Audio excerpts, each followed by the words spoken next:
원이 두 개가 있어요. 그런데 이 두 개의 원을 동시 접하는 접선이 있을 수 있거든요. 접한다고 칠게요. 자, 뭐 이런 느낌으로 혹은 너무 이건 됐어.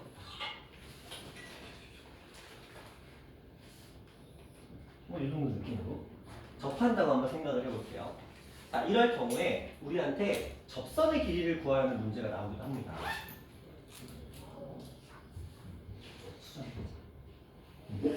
그러면 우리가 이 문제를 어떻게 푸냐면 분명히 원의 중심이 있을 거고요. 당연히 우리는 반지름을 이용해서 이렇게 수직선을 그릴 겁니다. 그리고 중심 사이의 거리를 계산할 거예요. 자, 여기서도 마찬가지로 접선에다가 반지름을 어서오세요. 반지름을 그릴 거고요. 그 다음에 중심 사이의 거리를 구할 거예요. 자, 우리가 여기서 생각해야 될 건 뭐냐면 원과 접선에 관련된 문제가 나오면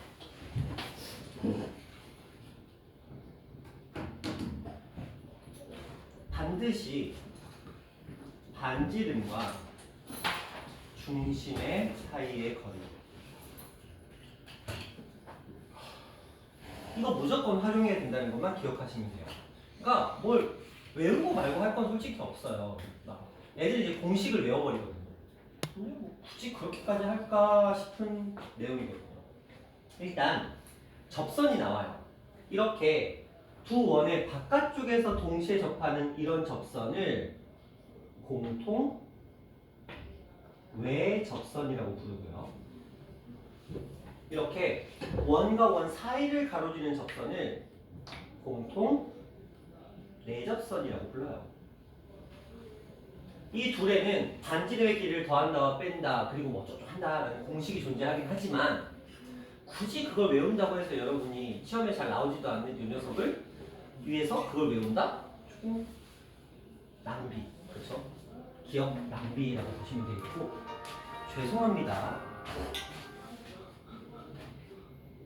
우리 딸내미 합류시키라고. 어쨌든 간에 그렇습니다. 자, 이 상태에서 그러면 어떻게 해야 되냐면 반드시 반지름을 그리셔야 돼요. 어디다가? 접점에다가. 반지름. 여기도 마찬가지죠? 접점에다가 반지름을 그려보시면 됩니다.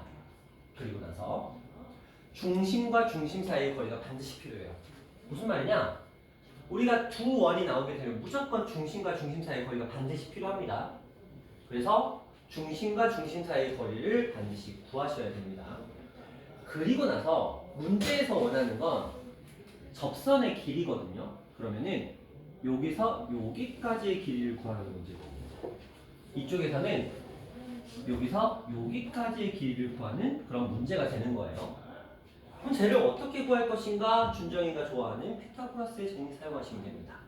자, 이 안에서 직각삼각형을 만드시면 되는데 이렇게 할 거예요. 얘는 당연히 얘랑 길이가 어때요?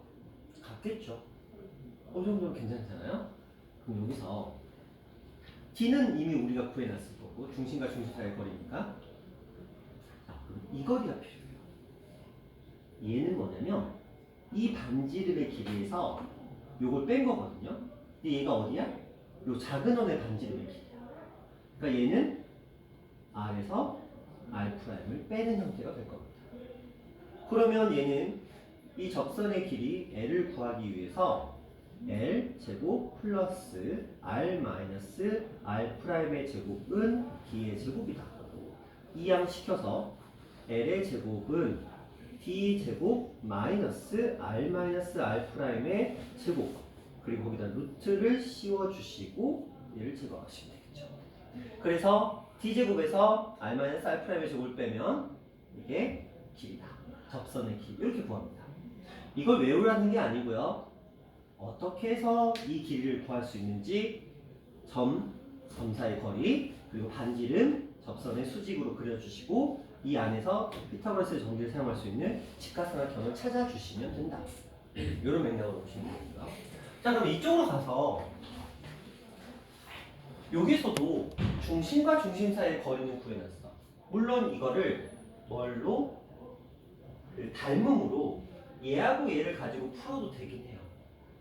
R 대 R 프라임의 B는 그렇죠? 이들의 길이를 가지고 이들의 길이를 쪼갤 수가 있거든요. 실제로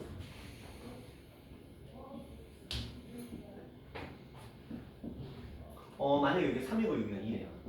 근데 중심 사이의 거리가 만약에 10이 나온다. 너무 긴가? 그냥 숫자가 떨어지면 돼. 자, 6과 4라고 하고 여기를 10이라고 하면 되죠. 그래서 너무 또 그런가? 15라고 해보자. 그러면 얘가 3대 2잖아요.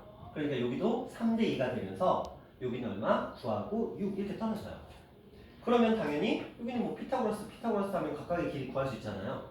그래서 둘을 더해도 상관없습니다. 그러니까 그렇게 구해도 돼요. 아무 문제 없습니다. 근데 이제 여기서 이제 추천하는 방법은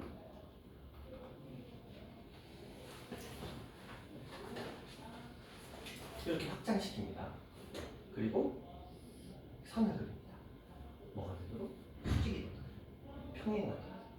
그러면 이 길이가 결국은 이 길이와 동일하게 되겠죠? 그렇죠? 자, D는 주어졌어요. 자, 그럼 이 길이가 도대체 무엇이냐? 이 반지름과, 그렇죠? 이 반지름을 더한 거예요. 그래서 R 플러스 R 프라임이 됩니다. 그리고 우리가 구하는 게 이 길이 L이 되겠죠. 그럼 얘는 L의 길이를 구하기 위해서 얘가 빗변의 역할을 해줘요. D의 제곱에서 뺍니다. R 플러스 R 프라임의 제곱을 빼주고 루트를 씌워주시면 요 I의 값을 구할 수가 있습니다. 그래서 아이들은 그냥 선생님 D제곱에서 반지름의 차나 반지름의 합의 제곱을 빼주시면 되잖아요. 이렇게 해도 되겠죠. 근데 여러분 문제가 뭐냐? 차를 빼는지 합을 빼는지를 헷갈리기 시작한다는 거죠. 반지름의 차를 빼야 되는지 반지름의 합을 빼야 되는지를 헷갈릴 수 있어요. 물론 그림을 떠올릴 수 있다고 한다면 당연히 반지름의 차를 쓸 거고요. 얘는 당연히 반지름의 합을 쓰겠지만 굳이 이런 데까지 머리를 굴리지 않더라도 우리 충분히 닮음을 쓰셔도 되고요. 아니면 피타고라스 정리를 이용해서 이렇게 문제를 풀 수 있겠다 이 정도 생각해 놓으시고요. 자, 요거 말 나온 김에 하나 더 해드릴게요. 일단 요건 기억하시고요. 뭐 책에도 있기는 하는 것 같아요. 그 다음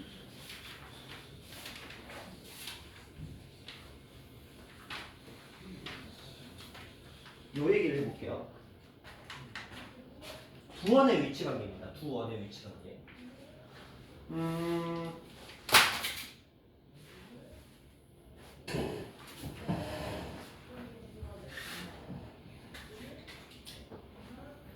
이게 그림이 너무 힘들어.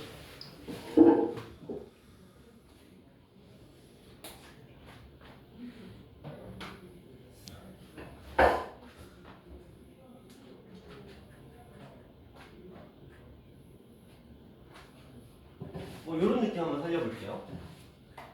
자, 두 원이 만나지 않는 관계. 두 원이 한 점에서 만나요. 두 원이 두 점에서 만나고요. 두 원이 한 점에서 만나요. 두 원이 만나지 않아요. 자, 이걸 굳이 하자면 이렇게 얘기를 합니다. 내부에 있다. 내부에서 접한다. 내접한다. 두 점에서 만난다. 한 점에서 만나는데 외부에서 접한다. 외접한다. 만나지 않는다. 자, 그리고 나서 요 얘기를 해볼게요. 중심과 중심 사이의 거리를 저는 D라고 할 겁니다.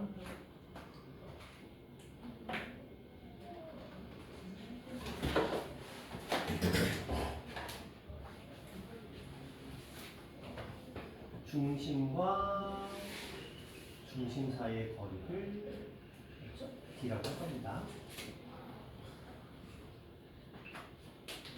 그리고 중심과 중심 사이의 거리를 D라고 할 거고요.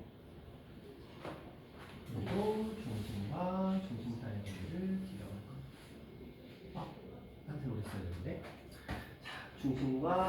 중심 사이의 거리를 D라고 할 거예요.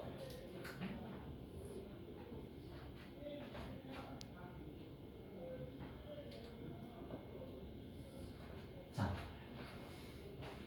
제가 아까 내접과 외접 얘기를 할 때 반드시 중심과 중심 사이의 거리는 필요하다라고 말씀을 드렸어요. 그래서 이 원과 원의 두 원의 위치 관계는 이렇게 5가지밖에 없습니다. 고등학교 1학년 교육과정에서는 만나지 않는다, 한 점에서 만나는데 외부에서 접하고 다시 이게 좀 더 안으로 들어오면 두 점에서 만나고 좀 더 안으로 들어오면 내부에서 한 점에서 만납니다. 내접하고요. 더 안으로 들어오면 내부에 들어오기 때문에 만나지 않게 돼요. 그러니까 이게 내부에 있다라는 말은 다른 말로는 만나지 않는다는 말과 똑같은 얘기예요. 자, 그러면 시험에서 뭐가 나오느냐? 두 원이 한 점에서 만나기 위한 이렇게 얘기합니다. 두 원이 만나지 않기 위한 이렇게 얘기합니다. 자, 여러분들이 한 점에서 만난다고 생각하면 보통 얘를 떠올립니다. 맞죠? 근데 얘도 있다는 걸 기억하셔야 됩니다. 맞죠? 자, 만나지 않는다를 떠올리시면 뭐 이거 떠올립니다. 그쵸? 열의 열은. 그런데 얘도 있다는 거. 기억하라는 거예요. 두 점이야 얘밖에 없겠죠. 떠올릴 수 있는 그림이 이거밖에 없으니까. 그럼 자, 이들을 가지고 도대체 문제를 어떻게 풀어내느냐? 방법이 하나밖에 없어요. 무조건 원에는 중심과 중심 사이에 거리 있으니까 남은 거 이제 반지름밖에 없거든요. 자, 반지름 얘기 꺼내볼게요. 봐. 여기가 R이고 여기가 R'이라고 한번 해볼게요. 자, 이걸 가지고 제가 좀 얘기를 해볼게요. 얘랑 얘가 기준이거든요. 얘는 뭐냐면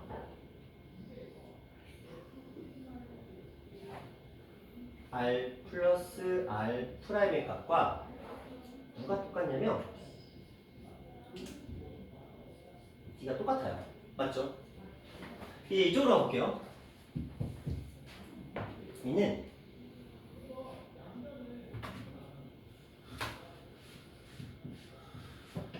R 마이너스 R 프라임의 값. 자, 큰 원의 반지름은 이만큼이고요. 작은 원의 반지름은 이만큼이에요. 뭐 보이시죠? R에서 R 프라임 빼면 D 되는 거 맞죠? 그래서 이 값이 D랑 같게 돼요. 그러면 나머지 것들은 어떻게 되느냐? 자, 이거 볼게요. 얘는 D가 이렇게 되겠죠? 당연하지 않을까요? 이 아이는 얘보다 어떻게 됐어요? 당연히 길어지겠죠? 그럼 당연히 얘보다 어떻게 돼요? 커지겠죠? 이건 뭐 당연한 거잖아요? 자, 보세요. 이때가 D랑 둘의 합이 똑같거든요? 근데 D가 더 어떻게 해서 줄어들었죠? 당연히 얘보다 어때요? 작아질 수밖에 없겠죠? 그렇죠? 그렇다면 우리한테 누군가가 두 원이 두 점에서 만나기 위한 어쩌고 문제를 내면 우리는 어떻게 하면 돼요? 그 중심 사이의 거리가 반지름의 합과 반지름의 차의 범위 안에 들어와 있으면 두 점에서 만날 수밖에 없다. 이렇게 볼 수 있는 거예요. 자, 그럼 이쪽으로 가볼까요?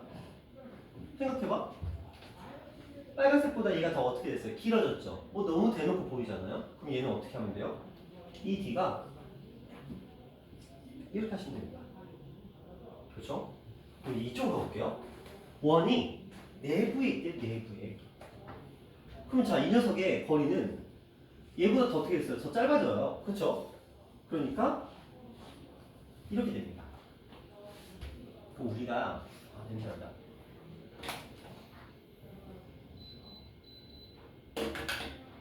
자, 우리가 기억할 건 뭐냐면 두 원의 위치 관계에 대한 얘기가 나오면 무엇을 기준으로 하자?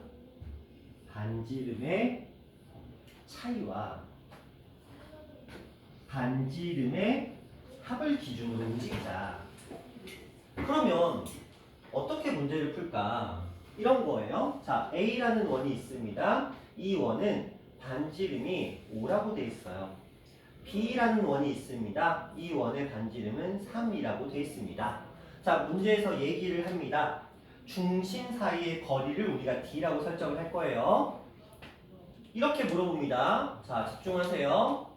두 원이 1번 한 점에서 만나는데요. 그러기 위한 D의 값을 구하래요. 어떻게 하면 돼요? 둘의 합과 둘의 차이가 중심간의 거리가 되면 된다. 이거예요. 자, 두 번째. 두 점에서 만나고 싶대요. 그러면 8과 2라는 녀석의 뭐? 사이 안에 들어와 있으면 된다예요. 자, 마지막. 만나지 않기 위한 이렇게 들어와요. 그럼 뭐 하면 돼요? D의 값은 8보다 크다. 또는 얼마보다? 2보다 작다. 이렇게 하시면 됩니다. 되게 단순하죠. 모르면 복잡해져요. 하지만 풀이가 너무 단순하죠. 뭐만 가지고 풀어요? 중심 사이의 거리가 반지름의 합과 차를 기준으로 세상은 이렇게 쪼개집니다. 하나, 둘, 셋, 넷, 5개의 구간으로 쪼개집니다. 만나지 않는다, 한 점에서 만난다, 두 점에서 만난다, 한 점에서 만난다, 만나지 않는다. 그렇죠? 기준은 반지름의 합과 반지름의 차. 이렇게만 정리하시면 돼요. 됐어요? 잘 나오진 않아요. 잘 나오진 않는데 나올 수도 있어요. 왜 나온 적도 있으니까. 근데 이게 교과서에는 아마 없는 걸로 제가 기억을 하거든요. 그러니까 약간 응용편이라서 교과 외 과정이라고 보기는 힘들고요. 뭐 이런 거야 뭐 크게 문제될 건 아니니까. 그래서 중심 사이의 거리는 반지름의 합과 반지름의 차를 기준으로 그들과 겹치면은 한 점에서 만난다. 사이에 있으면 두 점에서 만난다. 그들의 바깥쪽이면 만나지 않는다. 이 정도 느낌으로 생각해 주셔서 여러분의 머릿속으로는 이렇게 정리하시면 되겠죠? 0, 1, 2, 1, 0 이런 구조를 가지게 되고 D, R-R, R 플러스 R. 자, 이런 구성을 이루게 됩니다. 그래서 이 느낌을 반드시 기억해 주시면 되겠다. 되셨나요? 자, 요렇게까지 하고 이제 원을 마무리 지어야 하지만 저희 또 높아짐에 하나만 더 할게요. 하나만. 하나만. 자, 하나만 더 할게요.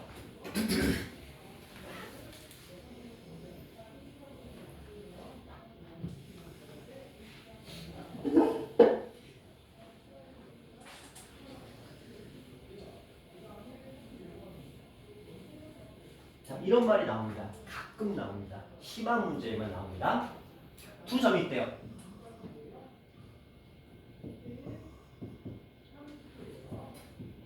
P라는 점이 있대요.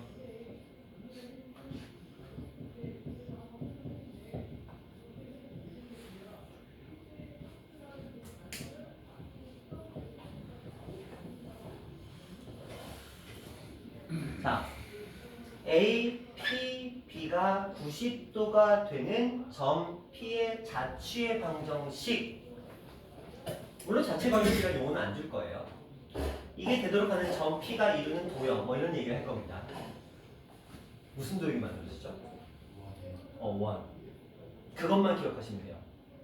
이게 살포시 조건으로 쑥 들어올 거거든요. 어떤 문제 안에 이런 표현이 들어오는 경우가 있어요. 두 점을 주고 한 점이 이렇게 이루는 각이 90도라는 표현이 나오면 무조건 원이라는 것만 기억하시면 돼요. 자, 원이라는 힌트를 안 주고 시작할 거거든. 직선 막 하고 하다가 갑자기 이렇게 만나는 점과 이렇게 만나는 점이 있는데 그 점을 A라고 하고 B라고 하자. 근데 또 한 점 P가 있는데 A, P, B가 90도를 이룬답니다. 뭐 이런 식으로 얘기를 할 거야. 그러면 여러분은 바로 생각하셔야 돼요. 원이구나. 왜? 우리 중학교 때 배웠어.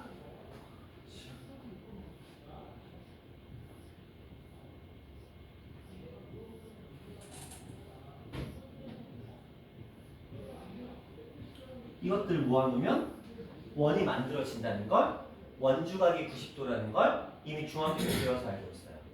그래서 혹시라도 여러분 시험 문제에 배점 당연히 높은 거에서밖에 안 나옵니다. 쉬운 건 안 나와요. 절대 안 나옵니다. 배점 높은 거 후반부에 점수 배점 5.4, 5, 6 뭐 이런 거에서 갑자기 이런 표현이 등장한다? 그럼 바로 원이라는 걸 직감하시고 그거에 맞춰서 문제풀이를 진행하시면 됩니다. 되나요? 이런 식으로 나올 수 있어요. A라는 점이 있답니다. B라는 점이 있답니다. C라는 점이 있고요. D라는 점이 있답니다. 그래놓고 A, P, B가 90도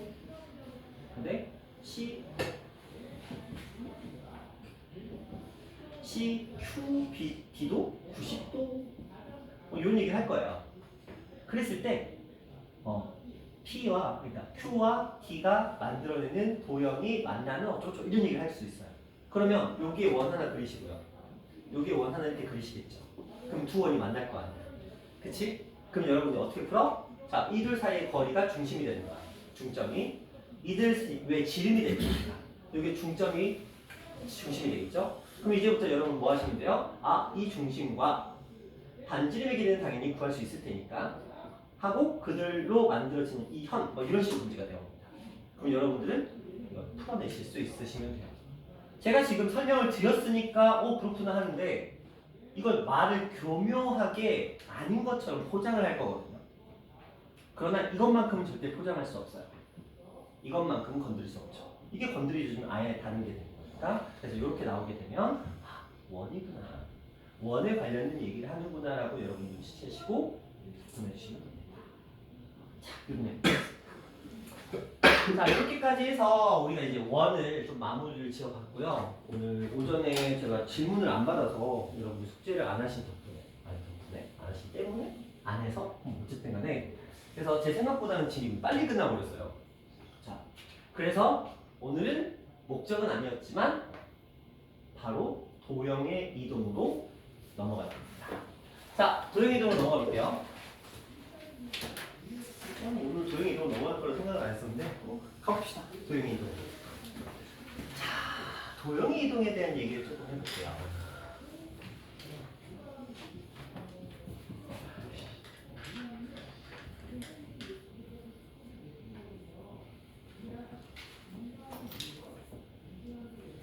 자, X축으로 플러스 A만큼 Y축으로 플러스 B만큼 평행 이동을 시켜보고 싶어요.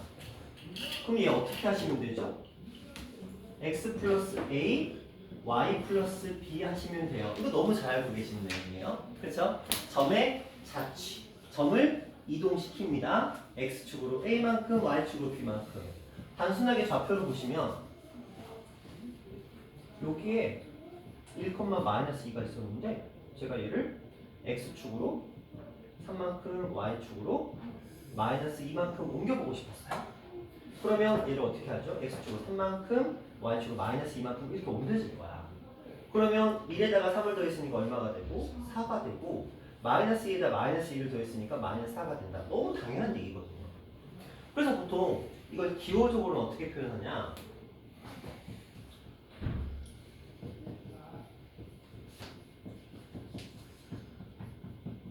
이렇게 일반적으로 표현을 합니다. 그러면 여러분들은 어떻게 인식하시면 돼요? 어떤 점이 있는데 그 점을 X축으로 A만큼, Y축으로 B만큼 이동시켰구나. 이건 뭐의 이동? 점의 이동. 지우라! 점의 이동이라고 생각하시면 됩니다. 됐죠? 자, 점의 이동은 진짜 별거 없거든요. 그냥 좌표를 순수하게 이동한 만큼 X좌표에다가 더해주고 Y좌표에다가 더해주면 새로운 점의 좌표가 나옵니다. 자, 이제부터 하고자 하는 얘기는 도형 얘기죠. 자, 이렇게 할게요.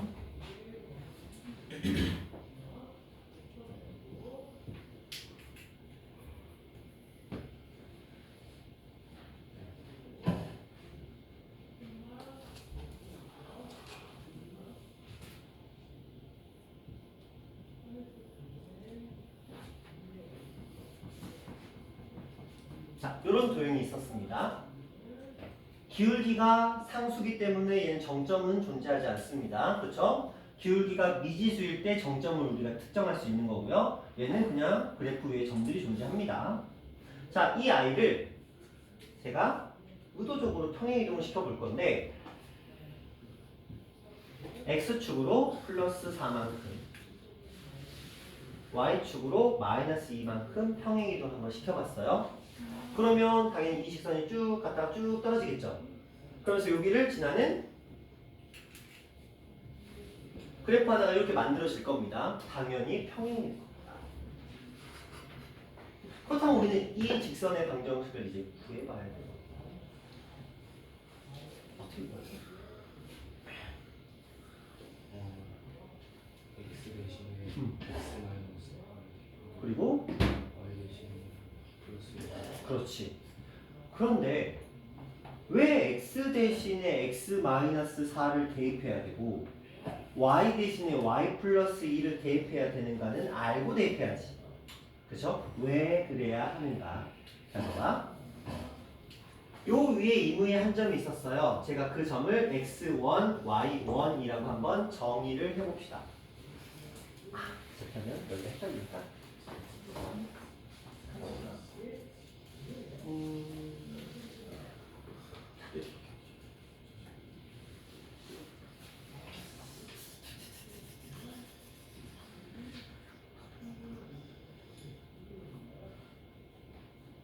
이렇게 할게요.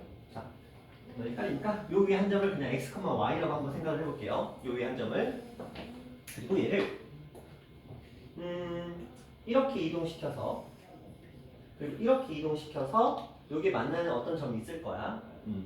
자, 그 점을 제가 x 프라임 y 프라임이라고 한번 생각을 해볼게요.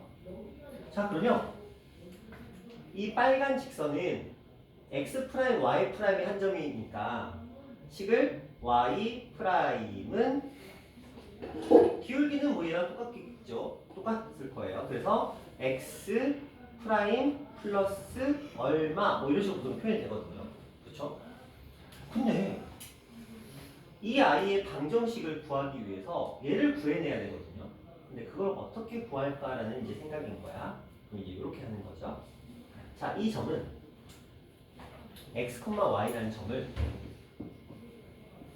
x축으로 4만큼, y축으로 마이너스 2만큼 이동시킨 점이 x 프라임, y 프라임인 거예요. 이건 문제 없죠? 그냥 점에 이동을 했으니까. 자, 이무의 점에 x, y가 있었는데 그 점을 x축으로 4만큼, y축으로 마이너스 2만큼 옮겼으니까 이렇게 표현이 됐대요.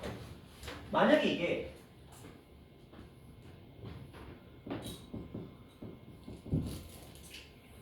x축으로 a만큼 y축으로 마이너스 b만큼 옮겨졌다라고 한다면 얘는 이렇게 표현이 되고 있겠죠? 이게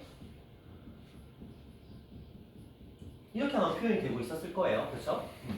자, 그런데 이것도 헷갈릴 테니까 그냥 플러스라고 해줄게요. 플러스 b 이렇게 해줄게요. 자, 이걸 가지고 우리는 어떻게 할 것인가? 제가 지난 시간에 토요일에 말씀드렸던 자취의 방정식을 이용을 할 거예요. 자, 분명히 얘는 x 플러스 4가 x 프라임이 된 거고요. y 마이너스 2가 y 프라임이 된 겁니다. 그런데 우리가 의존할 수 있는 건 아직 얘는 미완성의 식이기 때문에 어떤요? 완성되어 있는 이 식의 도움을 받을 수밖에 없는 거야. 그러기 위해서 우리는 어떻게 얘를 x는 x 프라임 마이너스 4로 바꾸고 얘는 y 프라임 플러스 2로 바꿀 거야.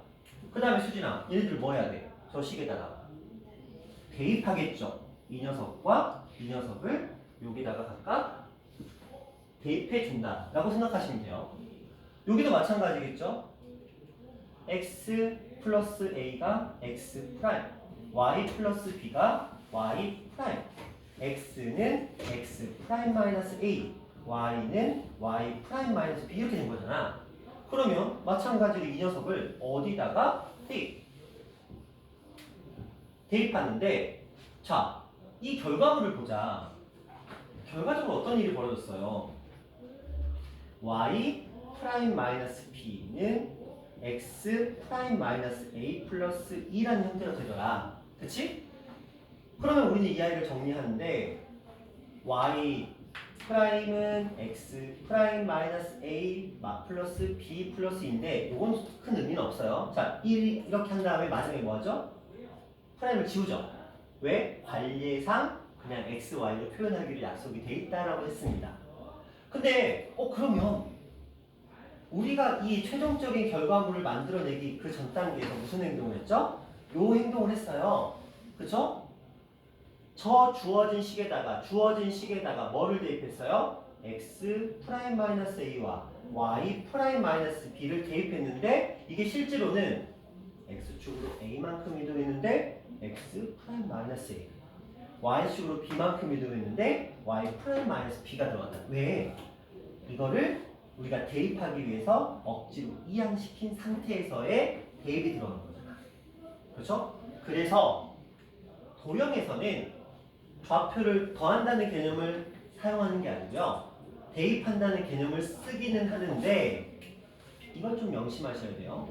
뭐냐면 예를 들어 이런 도형이 있었어. 얘를 x축으로 a만큼 y축으로 b만큼 이동시켰어. 그럼 우리는 이런 얘기를 하죠. x에다가 x-a를 y에다가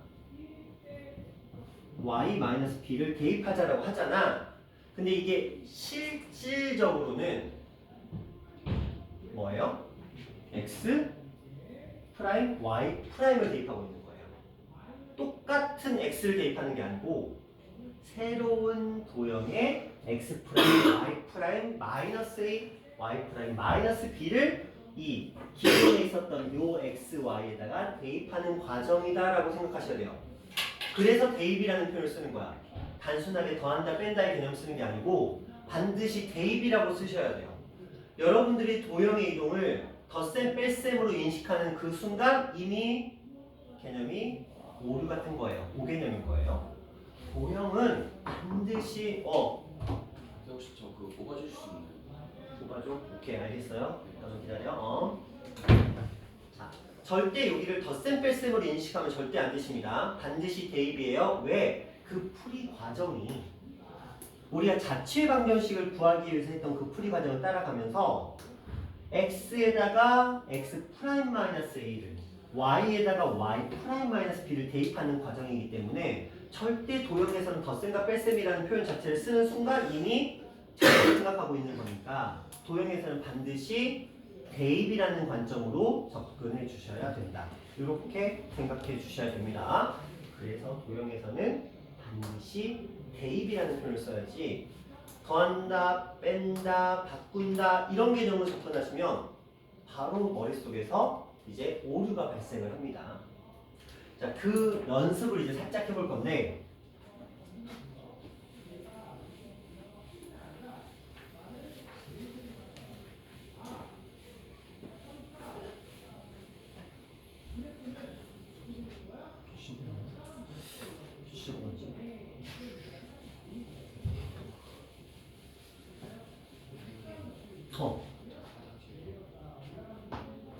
타이밍 애매한데? 오케이? 아니 수업 시간에 잘 화장실 안 보내거든. 차라리 쉬는 시간을 빨리 가져가면 가져가.